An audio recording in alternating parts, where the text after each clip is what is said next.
নমস্কার।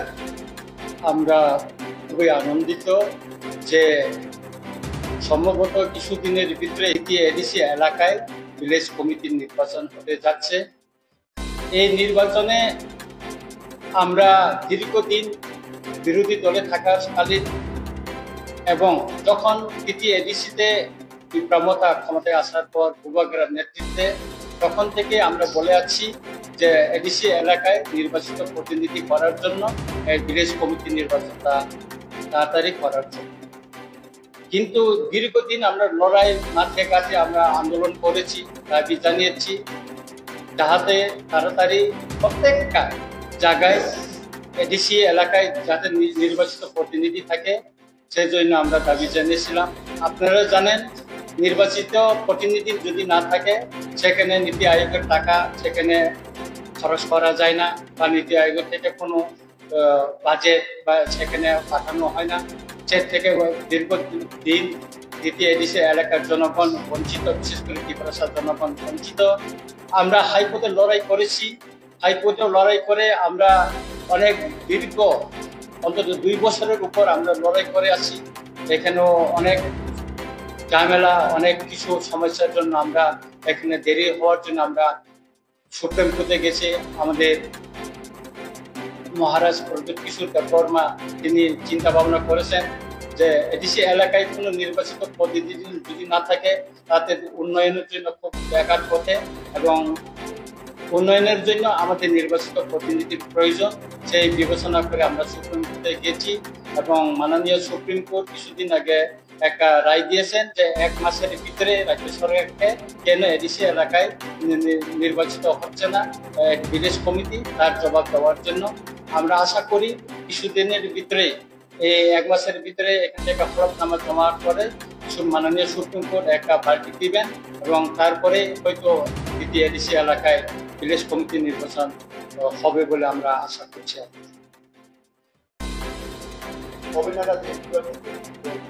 এখন আমরা তো চেষ্টা করছি, আমরা তো রেডি আছি, বিপ্লবতা আমরা সবসময় রেডি আছি।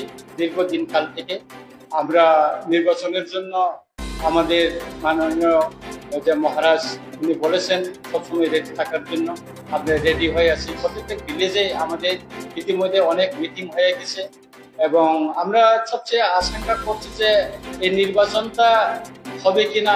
বিভিন্ন সময় বিভিন্ন সমস্যা দেখিয়ে এটা করা হয়েছে। এক সময় মিজোরাম থেকে আসা বুড়ো আমাদের যে শরণার্থী যারা আছে তাদের নাম তালিকাভুক্ত করা হয়নি। এইভাবে কখনো প্রবীণ জন্য রোগের জন্য করা হচ্ছে না।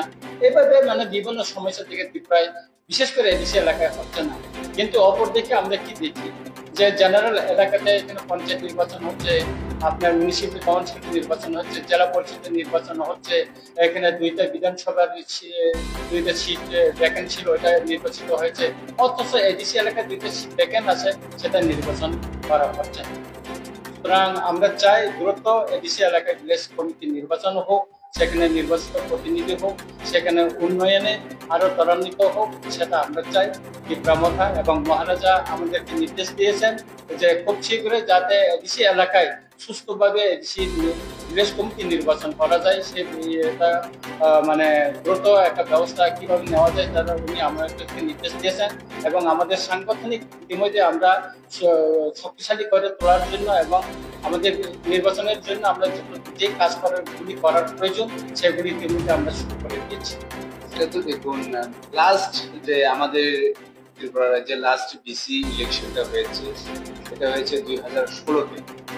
2016-র পরে আবার নির্বাচন হওয়ার কথা ছিল 2021, কিন্তু 2020-তে যখন করোনা মহামারী হয়েছিল তখন একটাই কারণ দেখানো হয়েছিল যে এখানে এখন বেশি ইলেকশন হচ্ছে, কোনো ইলেকশন করা যাবে না। কিন্তু আমরা দেখতে পেয়েছি, আপনারা সবাই সাক্ষী আছেন যে আমাদের 2021-এ টিটিএডিসির যে জেনারেল ইলেকশন সেটাও হাইকোর্টে কেস করার পরেই হয়েছে। এরপরে বাকি ত্রিপুরা রাজ্যে যতগুলি ইলেকশন হয়েছে যেটা আমাদের এমএলএ সাহেব করেছে যে পঞ্চায়েত ইলেকশন, গ্রাম পঞ্চায়েত ইলেকশন, পঞ্চায়েত সমিতি, জেলা পরিষদ, বাকি মিউনিসিপ্যালিটি কাউন্সিল, কর্পোরেশন, এরপরে আমাদের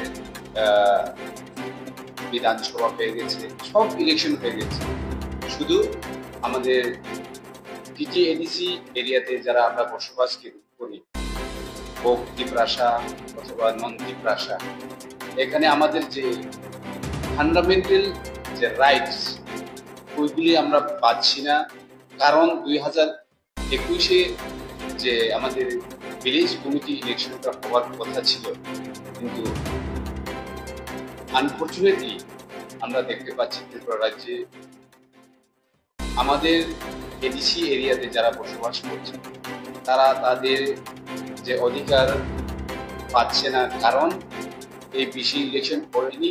তাই আমাদের পাবলিক রিপ্রেজেন্টেটিভ ওখানে এখন আজ অবধি এখানে আমাদের পাবলিক রিপ্রেজেন্টেটিভ নেই।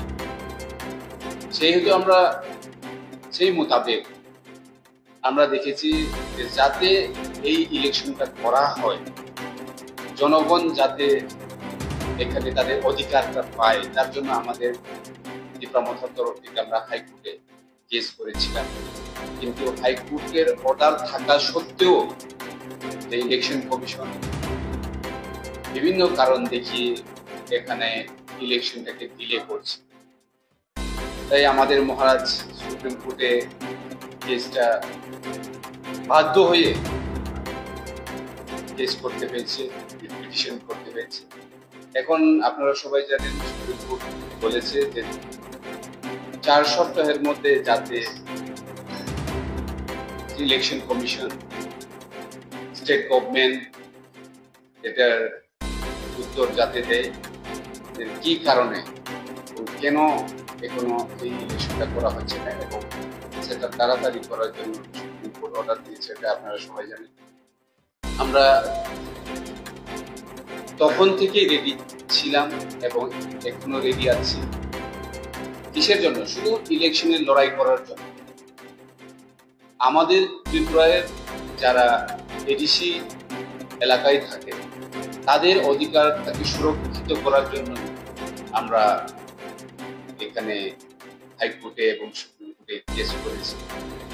রাজ্য সরকার অথবা ইলেকশন কমিশন এটা জানা উচিত যে ত্রিপুরা রাজ্যে এডিসি অথবা 6 শিডিউল বলে একটা নির্দিষ্ট জায়গা আছে, ওখানের লোকেরা যাতে তাদের যে অধিকারগুলি পায়, যেটা আমাদের এমএলএ সাহেব বলেছে, নীতি আয়োগের ফান্ড আসতে করে ওখানে জনপ্রতিনিধি নেই, তার জন্য অনেক ক্ষয়ক্ষতি হচ্ছে।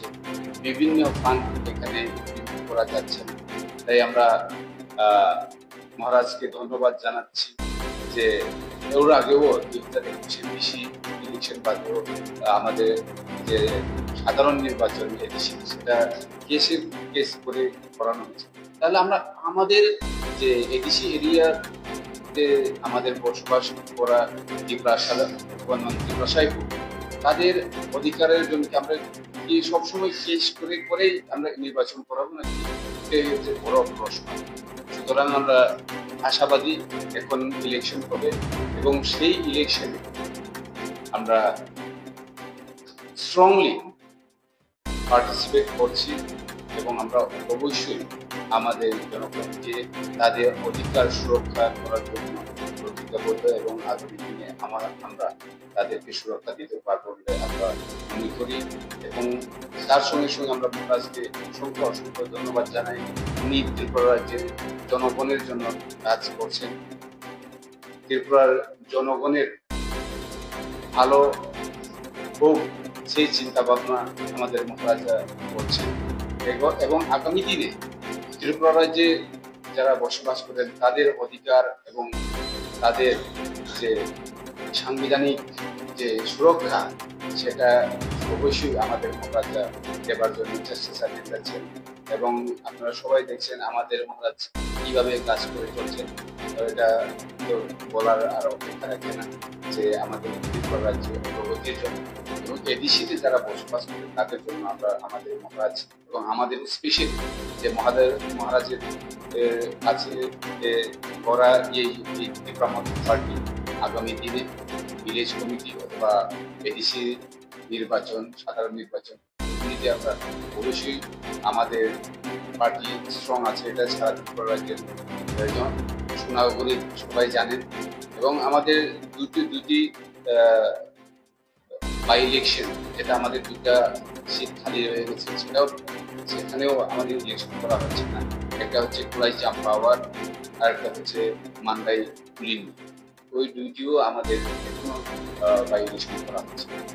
সেখানে কারণটা কোথায় আমরা খুঁজে পাচ্ছি না, কিন্তু আমরা যে কোনো জায়গাতে যদি এখন আবার নির্বাচন হয় আমরা 100% নিচ্ছি যে আমরা এখানে হবে এবং জনগণের জন্য কাজ করব। Actually, for the alliance, we cannot say right now because we are doing works for our Tigramota individually. In case of alliance, in the matter of alliance, we are not able to say right now because our Maharaja is the highest authority to speak about the matter. See, the opposition party can say anything, whatever they want. But what the actual is, I have never seen that the opposition parties or any other parties who speak about the Bishi election or by election of the 2 seats. And they are not a single words say before the media person that about the Bishi election. Even they are not supporting to us also. They could file into the High Court or the Supreme Court, but they are nothing doing.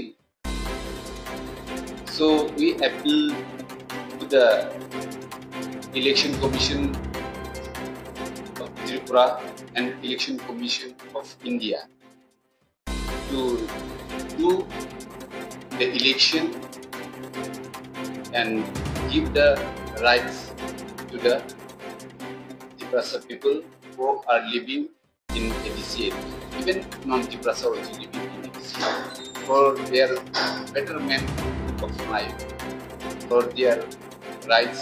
Please do the election in due time.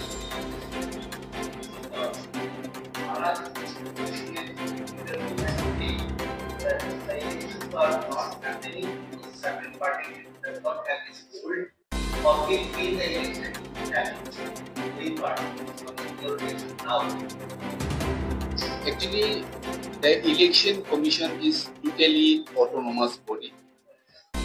That's why we appeal to the Chief Election Commission of India also, and we met with them last month along with our MLA and our Maharaj.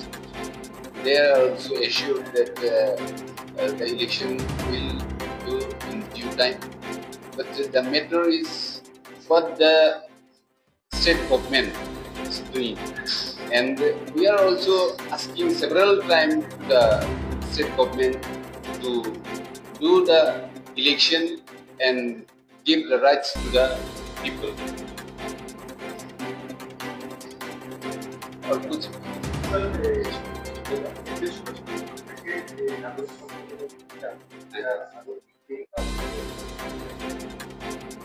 नागरिक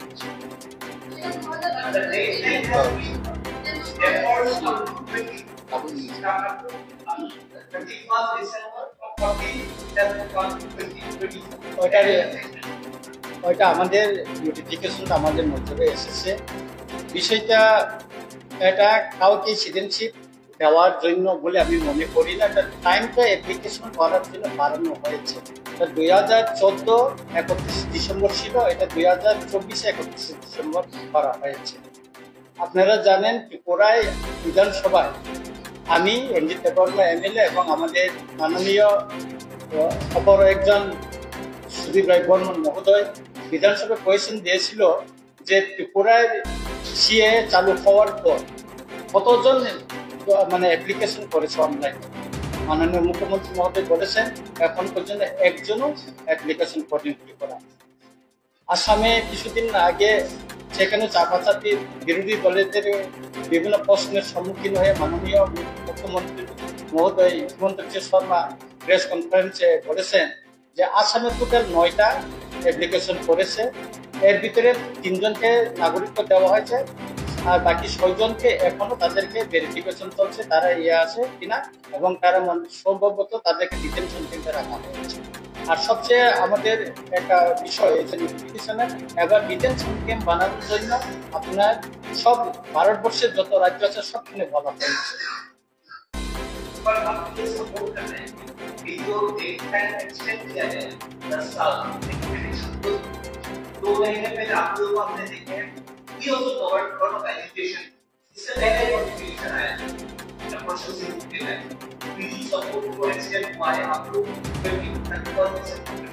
नहीं, हम तो support नहीं किया। हम तो हमारा जो पार्टी हमारा महाराज उन तो सीएबी का अगेंस्ट में हमको केस सुप्रीम कोर्ट में किया है, तो हम तो सपोर्ट नहीं किया, हम तो सपोर्ट कभी नहीं करेंगे। इसलिए हमारा त्रिपुरा सा लोगों को लेके महाराष्ट्र एजुकेशन बहुत किया है, त्रिपुरा में बहुत मूवमेंट किया है, अभी तक हम मूवमेंट कर रहा है सुप्रीम कोर्ट में, हम ग्राउंड में लड़ाई कर रहा है, सुप्रीम कोर्ट पे हम लड़ाई कर रहा है।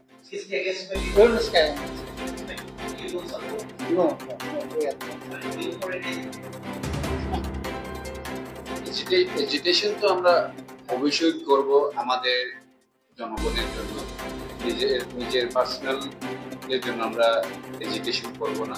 অবশ্যই আমাদের জনগণের সুবিধার্থে যখন যখন আমাদের জনগণের ব্যাঘাত ঘটে যে কোনো বিষয় নিয়ে, শুধু সিএ বা সিএবি বা এই এক্সটেনশনের ব্যাপারে সব ক্ষেত্রে ত্রিপুরা রাজ্যে যতগুলি আমাদের রাইটস আমরা আজ পর্যন্ত পেয়েছি সেগুলি সব এডুকেশন অথবা আন্দোলন করার পরেই সব কিছু হয়েছে।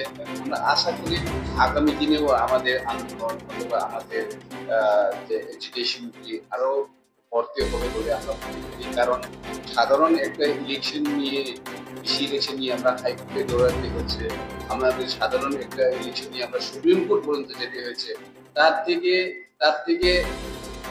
একজন ভারতের নাগরিক হয়ে তার থেকে লজ্জার কিছু আছে বলে আমরা মনে করি। কারণ 2021, 22, 23, 24, 25 চলছে, প্রায় 5 বছর চলছে। ইলেকশন ছাড়া একটা ভিলেজ কমিটি চলছে, ইলেকশন ছাড়া সরকারের বিভিন্ন সুযোগ সুবিধা বেনিফিশিয়ারি ঠিক করা, এগুলো সব পঞ্চায়েত সেক্রেটারির মাধ্যমে হচ্ছে। তার থেকে আমাদের দুর্ভাগ্য আর কি হতে পারে।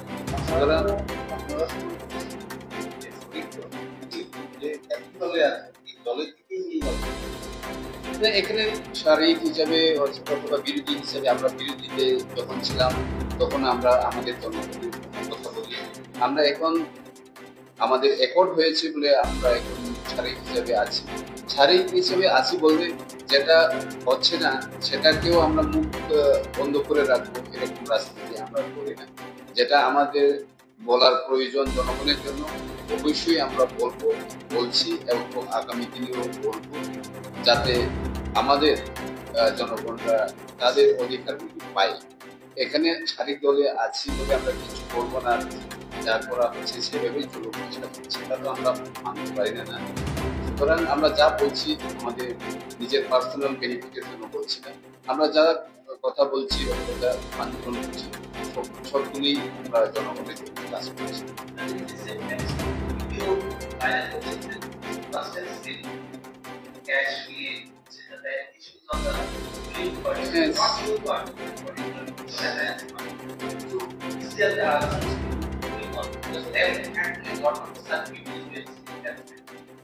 সেটার জন্য তো আমাদের হোম ডিপার্টমেন্ট আছে, সাইবার ক্রাইম ডিপার্টমেন্ট করছে, তারা দেখুক। আমরাও সোশ্যাল মিডিয়াতে দেখেছি এইভাবে টাকা নিয়ে বিগত আমলেও দেখেছি, আমরা 25 বছরের আমলেও দেখেছি, এবং এখনো কয়েকদিন আগে আমরা ভিডিও ফুটেজ দেখতে পেরেছি যে টাকা নিয়ে এইভাবে মানুষকে দেখানো।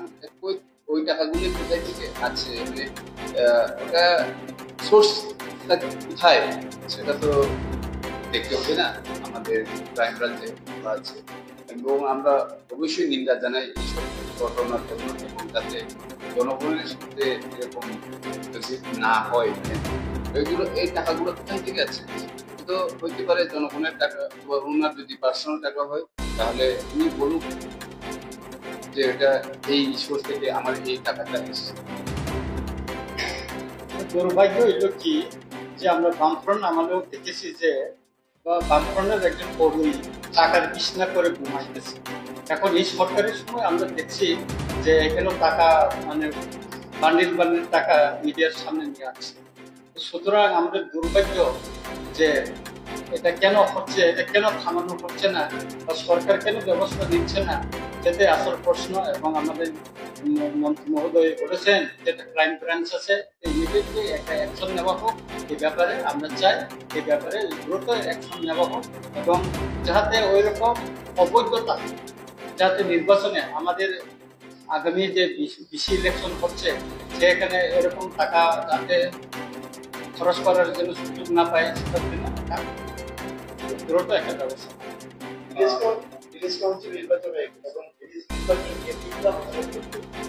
আমরা প্রস্তুত, আমরা তো আগে থেকে প্রস্তুত আছি। আমরা তো দাবি জানাচ্ছি, আমরা দাবি জানিয়ে তো সুপ্রিম কোর্টে গেছি। সুপ্রিম কোর্টের এখন বার্ডিক আসার পরে তো 4 সপ্তাহের বার্ডিক আসার পরে তো আমরা তো প্রস্তুত নিয়েছি। আমরা আগামীকাল যদি ইলেকশন আসতে রেডি আছি আমাদের সব। দেখা গেল যে আপনি এনসিসি থানায় আপনি সহ আপনাদের আমাদের যে আমরা মেন কিন্তু সিসিটিভি পেতে দেখি। তো এখন তো ও বেলে এটা একটা আইনের বিষয়, আইনের যেটা আছে ওনারও অধিকার আছে বেল পাওয়া, সেই হিসাবে ওনারা পেয়েছেন। আমরা যতটুকু আমাদের যে অভিযোগ জানানো আমরা জানিয়েছি দিয়ে